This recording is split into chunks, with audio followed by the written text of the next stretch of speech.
already. I'm like, what? All right, well, hold on. I can't do it again now. No, do it again.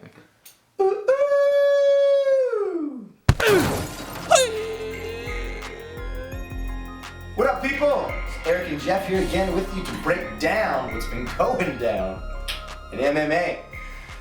Regrettably, we hate to inform y'all, if this is your first time being informed of this issue, that the main event of UFC 130, Gray Maynard versus Frankie Edgar, has been scrapped due to injury of both parties.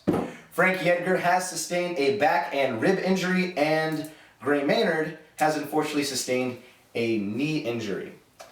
So, the main event of UFC 130, of course, as they say, the show must go on, is Quinton Rampage Jackson versus Matt the Hammer Hamill. Should be interesting to see what's going on. Of course, we've got your predictions for UFC 130, but before we get to that, here's a little recap of what's been going down in MMA. First in MMA news, former heavyweight champion and current coach of The Ultimate Fighter, Brock Lesnar, has pulled out of his fight with Junior Dos Santos due to a second illness to diverticulitis. Shane Carwin will be his replacement. The UFC finally made its way into the province of Ontario with an incredible card. With 2 titles on the line, UFC 129 St. Pierre vs. Shields was the biggest event in North American history, with 55,000 fans sold out in the Rogers Centre. It was a battle of former champions as former heavyweight and light heavyweight champ Randy Couture took on former light heavyweight champ Lyoto Machida. Both fighters were very cautious and hesitant at first, but it was Lyoto Machida who used his counter-striking to maintain distance and eventually knocked out Randy Couture with a front kick to the face in the second round. Moving on to our first title fight, Jose Aldo making his UFC debut defending his featherweight title against Mark the Machine Hominick.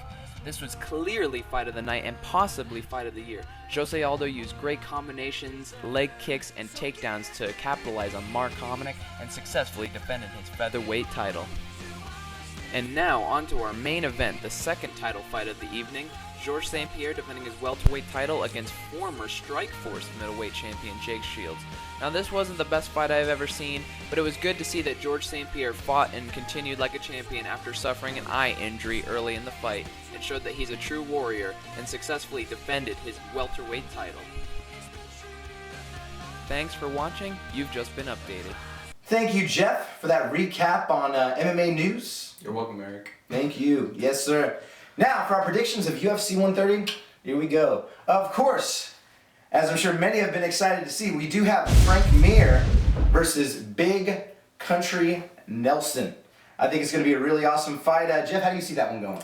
Well, actually, I think that this is an interesting matchup just because Frank Mir likes to talk a lot, and Roy Nelson likes to kind of be the recipient or the receiving end of the trash, kind of. Yeah. So I wonder if Frank Mir is going to be brutally honest, maybe like make fun of the gut a little bit, maybe like call him out. I do know that in the past that Frank Mir and Roy Nelson have rolled together in jiu-jitsu tournaments. Yes. And Roy Nelson has beaten Frank Mir in jiu-jitsu tournaments. So maybe that says a lot of things about Roy Nelson's ground game that we don't even know. No. Who knows? If it goes to the ground, will Roy Nelson be able to hold up? Frank Mir's a muscular guy, but if Roy's throwing on his back, who knows, dude? He's got some good jiu-jitsu. He's been able to tap out Frank, you know? So I see that Frank would probably want to keep his distance, probably keep moving forward, but not go too crazy with Roy because Roy has very heavy hands, and we have seen Frank get knocked out by Shane Carwin, and we've seen Frank get destroyed by Brock.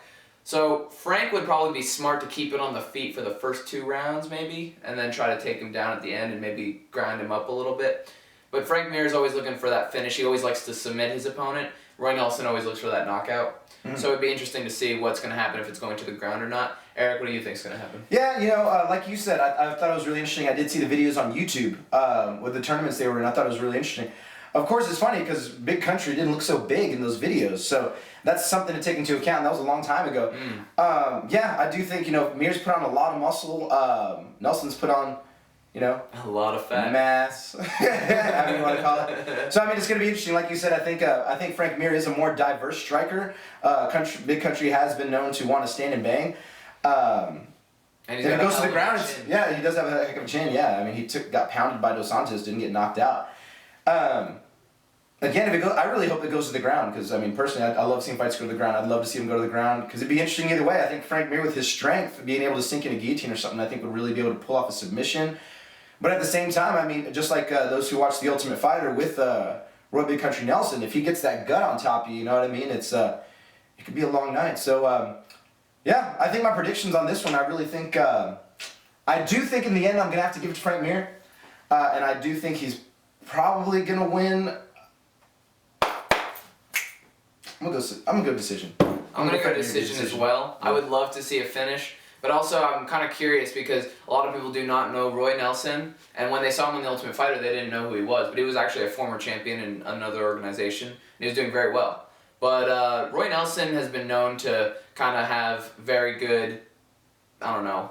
He has very good boxing. So I want to see if Frank and him might box a little bit at first. So, but I still think it might go to decision. Yeah.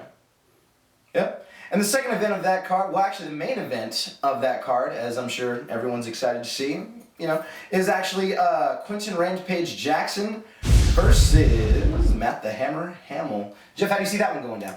Well, I want to see Matt Hamill win because I actually think Matt Hamill's a really good guy. I've seen a lot of his interviews. I think he's very humble. He's got a good head on his shoulders. The thing about Rampage, though, is that you love to hate him, you know? Like, as much as, like, he can act goofy or say stupid stuff, like, it makes you smile, like, it makes you laugh, even if he is being a douche. So, I think, though, this would be very interesting to see if Matt Hamill will be able to use his wrestling, gain a dominant position. I've seen Rampage have very bad time with wrestlers. You mentioned Rashad Evans. Yeah. He had a bad time stuffing the takedown, and even Lyoto Machida took Rampage down and was able to pass his guard, gain mount, no problem. So I think Matt Hamill, if his wrestling can do it, he was able to take down Tito Ortiz. The only problem he's able to capitalize with all these other fights, even with Michael Bisping, a decision that should have gone his way. A lot of people think that he was robbed of that, but I was going to say he had a fight with John Jones, but Matt Hamill has never looked bad except for his one fight with John Jones.